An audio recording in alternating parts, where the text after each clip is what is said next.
bằng bụng dưới. Trước mỗi buổi tập, bạn nên ngồi thở sâu, chậm bằng bụng dưới như thế này trong vòng vài phút. Kỹ thuật đẩy ức bàn tay thẳng phía trước. Hít hơi và nén hơi căng trong bụng dưới, đồng thời nâng hai bàn tay lên cao và đẩy thẳng ức bàn tay về phía trước. Thở ra và vắt hơi. Nắm chặt hai nắm tay và gập cổ tay xuống phía dưới, gập nhiều nhất có thể.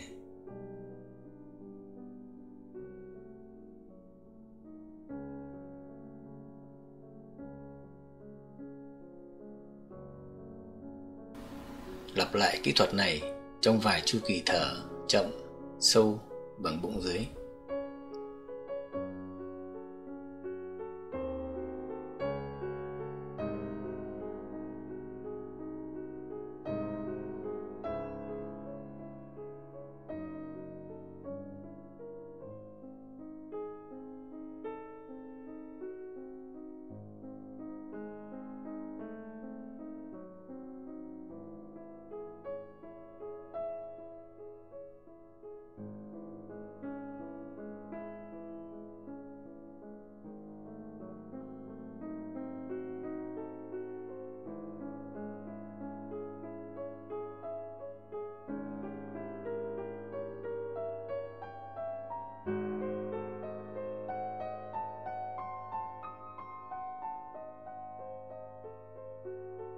Kỹ thuật nắm tay, xoay cổ tay. Ta cũng bắt đầu tương tự như kỹ thuật trên.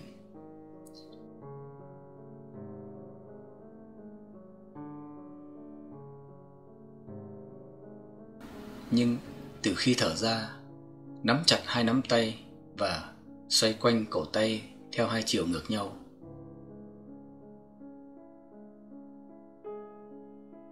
Tiếp tục xoay cổ tay như vậy trong vài nhịp thở chậm, sâu bằng bụng dưới.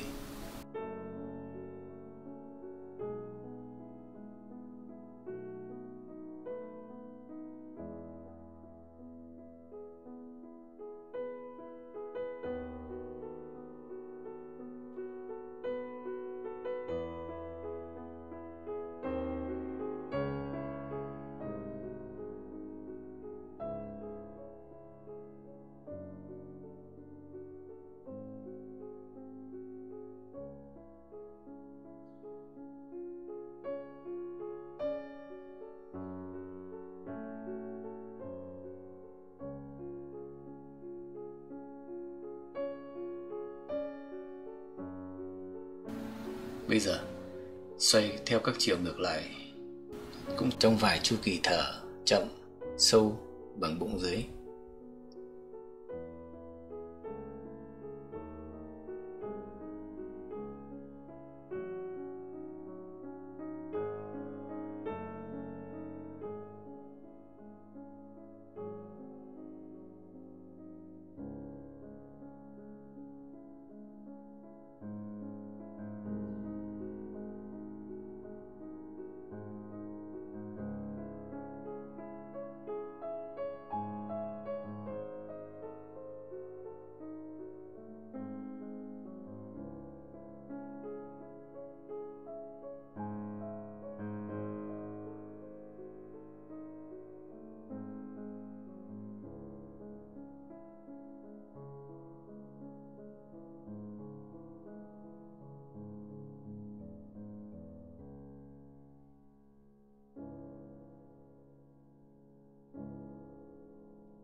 Ngồi thở bằng bụng dưới trong vài chu kỳ thở sâu, chậm.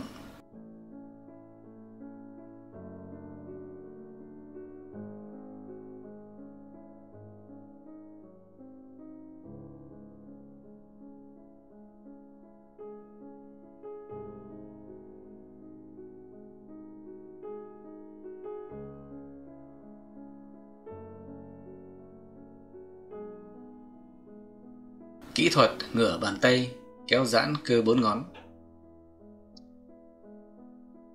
Úp bàn tay phải lên mu bàn tay trái. Các ngón cài vào nhau. Xoay hai tay để cho tay trái kéo ngửa bàn tay phải xuống phía dưới. Từ từ tăng dần lực kéo của tay trái lên bàn tay phải, tăng đến mức tối đa. Thực hiện như vậy trong vài chu kỳ thở sâu bằng bụng dưới.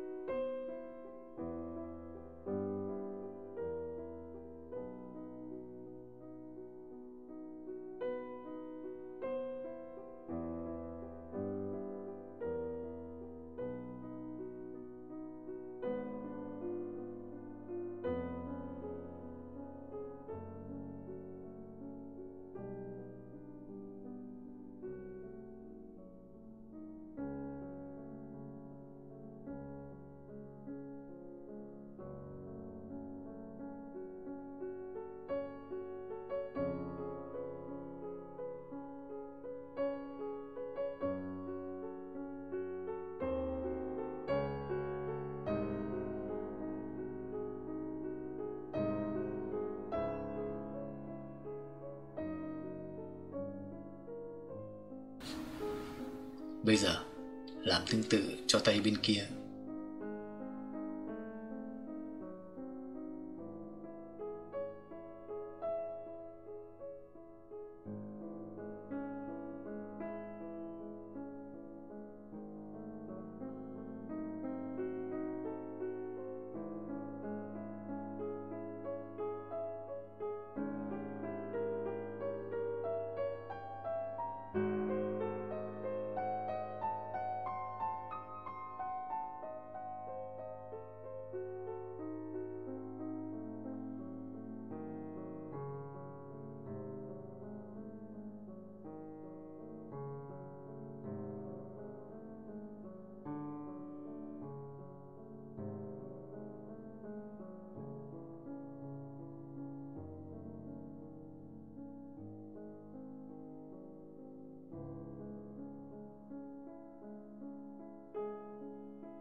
Kỹ thuật ngửa bàn tay kéo giãn cơ ngón cái. Ngửa bàn tay phải, tay trái nắm lấy ngón tay cái phải và kéo xuống, rồi kéo về phía sau. Từ từ tăng dần lực kéo của tay trái lên ngón cái tay phải, tăng đến mức tối đa. Thực hiện như vậy trong vài chu kỳ thở sâu bằng bụng dưới.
Bây giờ làm tương tự cho tay bên kia.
Kỹ thuật nắm cả 5 ngón tay, kéo gập cơ cổ tay. Tay phải duỗi thẳng về phía trước, chụm 5 ngón tay vào nhau và gập cổ tay xuống phía dưới. Tay trái nắm chặt cả 5 ngón tay phải, từ từ kéo gập cổ tay phải. Lực kéo tăng dần dần và đến mức tối đa. Thực hiện như vậy trong vài chu kỳ thở sâu bằng bụng dưới.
Bây giờ làm tương tự cho tay bên kia.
Kỹ thuật ép xoắn giãn cơ cổ tay. Tay phải đưa ra trước, xoay ngón cái xuống dưới. Tay trái cũng xoay ngón cái xuống dưới, rồi áp hai lòng bàn tay vào nhau và đan các ngón tay bám chặt vào nhau. Cuộn hai bàn tay vào phía trong ngực, rồi vòng thẳng ngược lên trên. Mức 1. Từ từ siết chặt hai tay, tăng dần lực căng, kéo giãn cơ hai cổ tay. Nâng hai tay lên cao dần dần.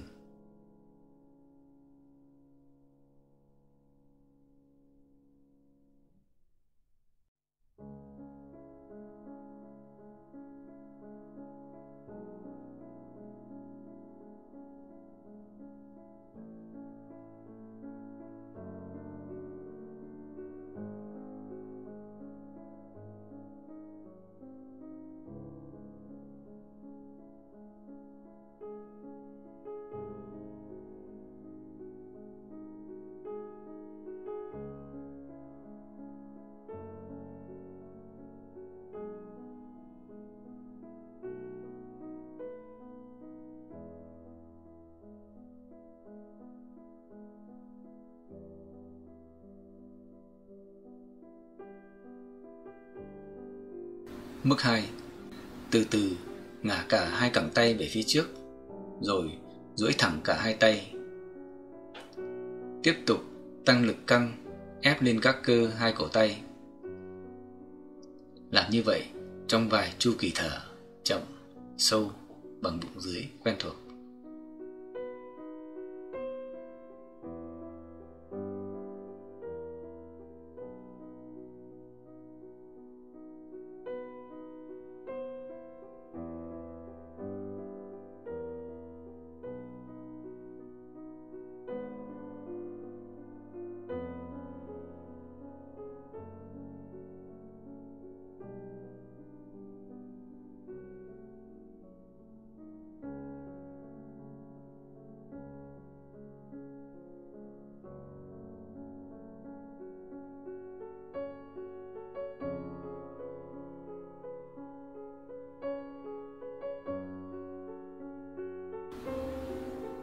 Bây giờ làm tương tự cho tay bên kia.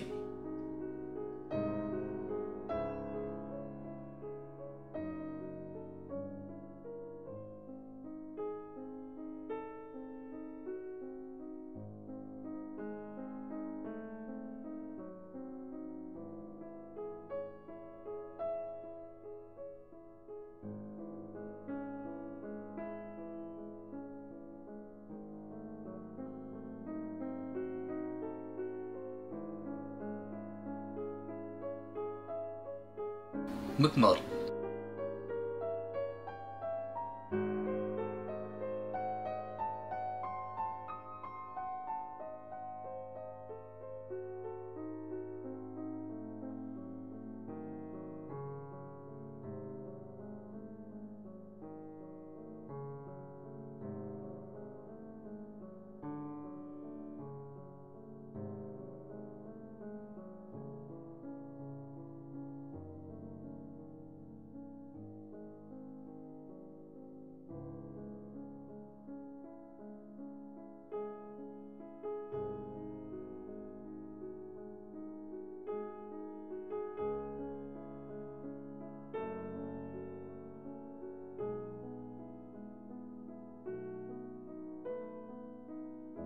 Mức 2.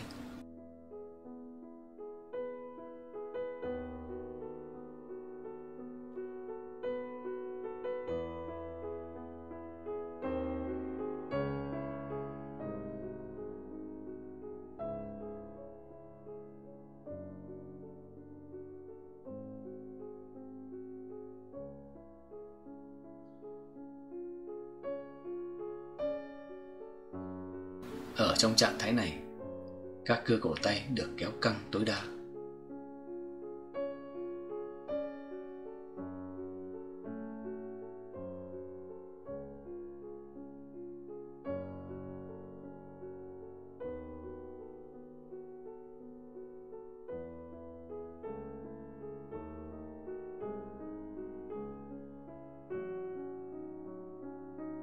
Ngồi thở bằng bụng dưới trong vài chu kỳ thở sâu, chậm.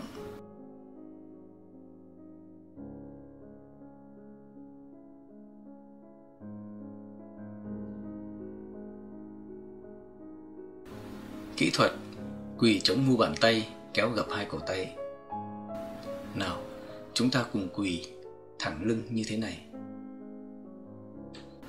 Nhổm hai mông lên, rồi dán hai mu bàn tay xuống sàn theo cách này. Bây giờ, giữ hai tay thẳng, dán chặt hai mu bàn tay trên sàn. Thả lỏng thân trên và từ từ hạ người về phía sau.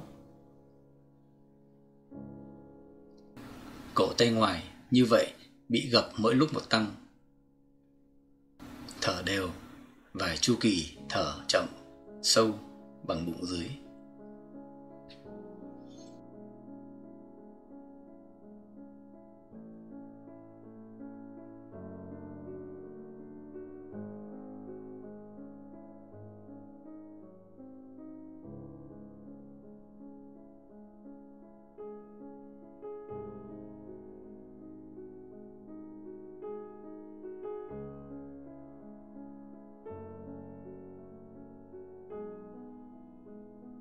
Và bây giờ ta nhổm người lên rồi tiến hai tay thêm về phía trước một chút để tăng mức độ kéo gập. Rồi tiếp tục thực hiện kỹ thuật với cách tương tự trong từ 1 đến 3 chu kỳ thở chậm, sâu bằng bụng dưới.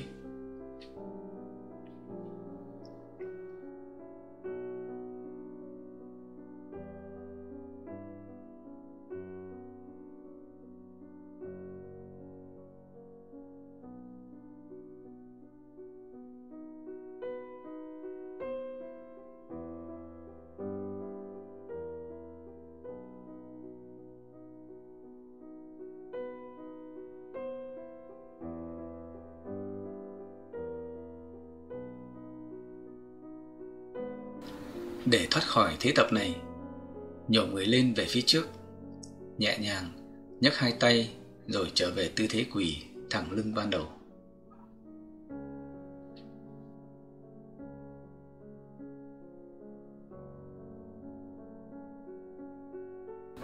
Kỹ thuật quỳ chống hai lòng bàn tay, kéo gập hai cổ tay. Ta cũng tiến hành tương tự kỹ thuật trên, chỉ khác là hai bàn tay quay ngược lại. Bạn hãy tiến hành cùng tôi, từ từ và kết hợp tốt với hơi thở.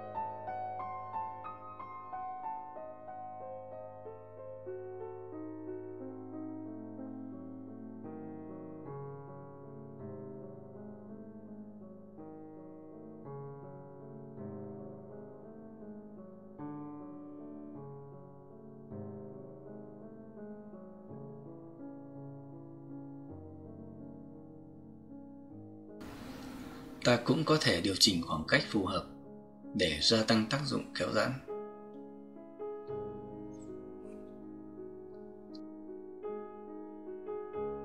Trong mỗi buổi tập, chúng ta có thể thực hành mỗi kỹ thuật này trong khoảng từ 3 đến 5 chu kỳ thở chậm, sâu bằng bụng dưới.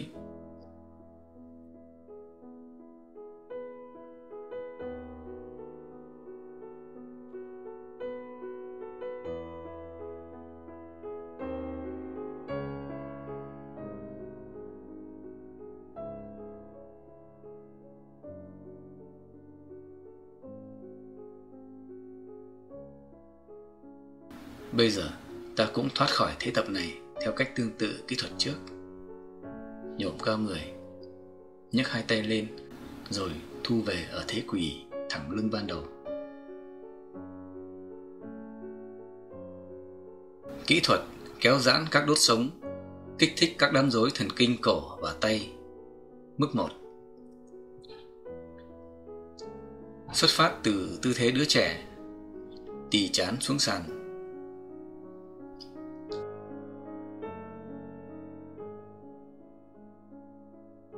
Giữ và ép nhẹ đầu xuống sàn bằng hai tay như thế này.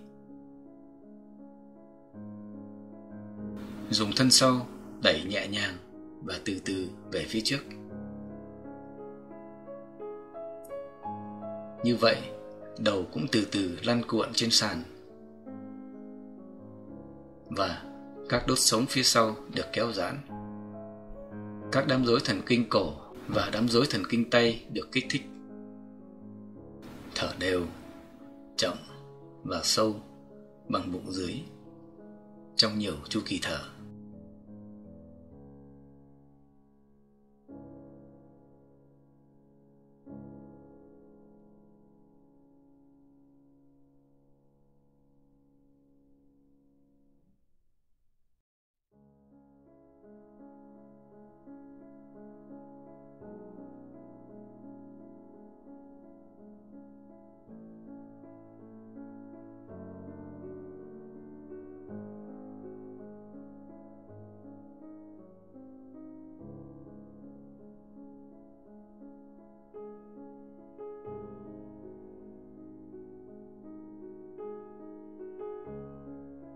Nghỉ thư giãn bằng tư thế đứa trẻ ban đầu.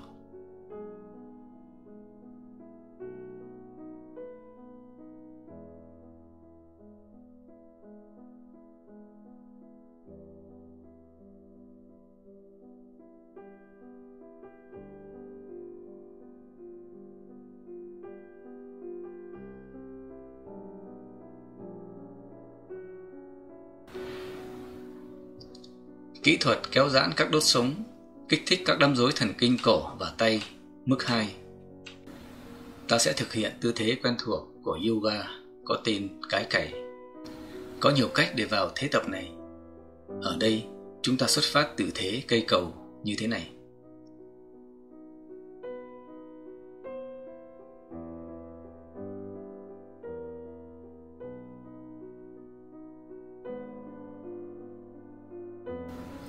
Tuy ở trong tư thế này, việc thở sẽ gặp khó khăn, nhưng bạn hãy cố gắng luôn luôn phải thở sâu nhất có thể bằng bụng dưới.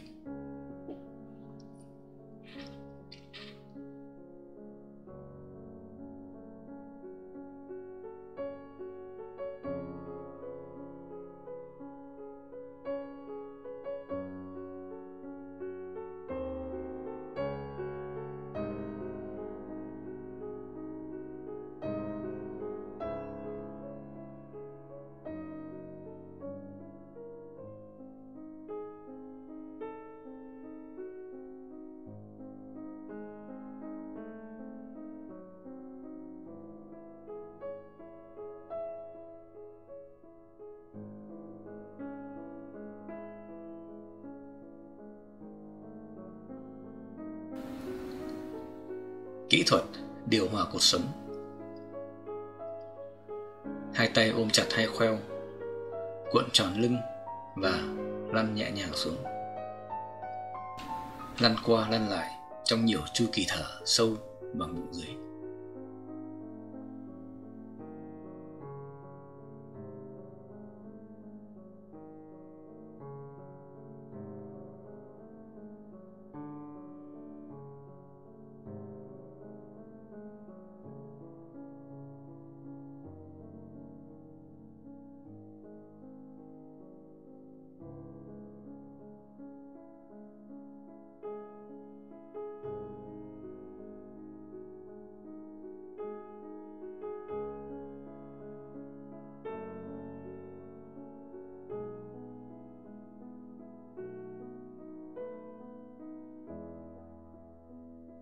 Và bây giờ là kỹ thuật nằm nghỉ. Bạn hãy nằm nghỉ như thế này trong vòng vài phút hoặc lâu hơn tùy ý. Tạm biệt bạn. Hãy tập luyện chăm chỉ, nhẹ nhàng và hàng ngày. Chúc bạn tập luyện có hiệu quả. Hẹn gặp lại.